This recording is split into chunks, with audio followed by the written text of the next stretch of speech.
Welcome back to your daily video announcements. We're your hosts, Kaden Barnhart and Lauren Williams.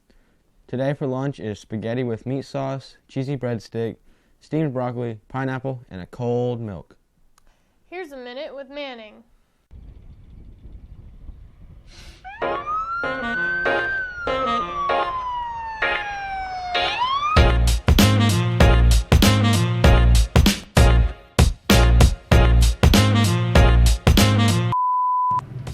Okay, so a question that was asked is what should you do when you get a speeding ticket, and then also what happens if you don't take care of it. So those kind of like around the same thing. So I'm going to answer those together.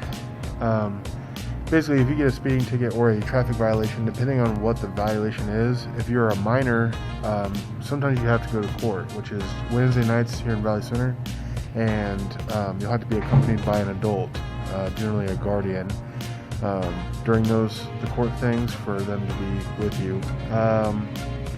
But most of the time, if it's just a speeding ticket, you'll have to pay a fine amount, and that goes to the City of Valley Center at the City Hall, because that's where the court clerk is at. If you decide not to pay a ticket and refuse to do anything with your traffic violation, first your license will become suspended, and if you don't have a license, then you basically won't be able to get one. And then the second thing that occurs is you'll have a warrant for your arrest, and basically you'll sit in juvie or jail until you can see a judge and resolve your case. Alright, one of the questions was more of a funny story, which is kind of hard to think of, but I could think of one. Me and a couple of the other officers kicked up a car chase. The chase ended up going through multiple jurisdictions, which added more officers to the chase. The guy ended up going down a muddy road with his tires spiked, so he had no traction and got stuck. But the mud was so thick that cop cars were getting stuck all over the place. And then when we all got out of our cars to form up to do a traffic thing to pull him from the vehicle, we were also sliding around and falling. We ended up getting to shoot the guy with the sim rounds, and then took him into custody, and he was just covered head to toe in mud from falling in the ground. So it was pretty funny.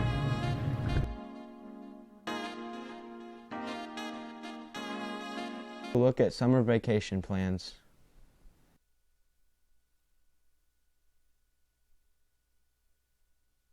Let's go to weather with Ryan Goebel. Welcome back to your daily weather forecast. For today, it's going to be partly cloudy with a high of 9, with the winds to the southeast at 5 to 10 miles an hour. Tonight will be cloudy with a low of -1, with the winds to east-southeast at 5 to 10 miles an hour. That's all for weather. Now back to you guys in the studio. Let's take a look at the top 5 news stories.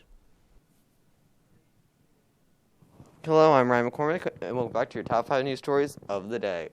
Number 1, Trump impeachment trial to wrap up next week. Number 2, Louisiana man starts Gorilla Glue challenge, ends up in hospital. Number 3, Chick-fil-A owners give advice on how to streamline COVID vaccine lines. Number 4, McDonald's is bringing back high C to its menu after customer revolt. Number 5, record world cold weather and snow cripple the Midwest.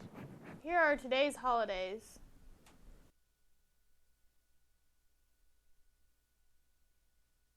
Finally, let's take a look at this day in history.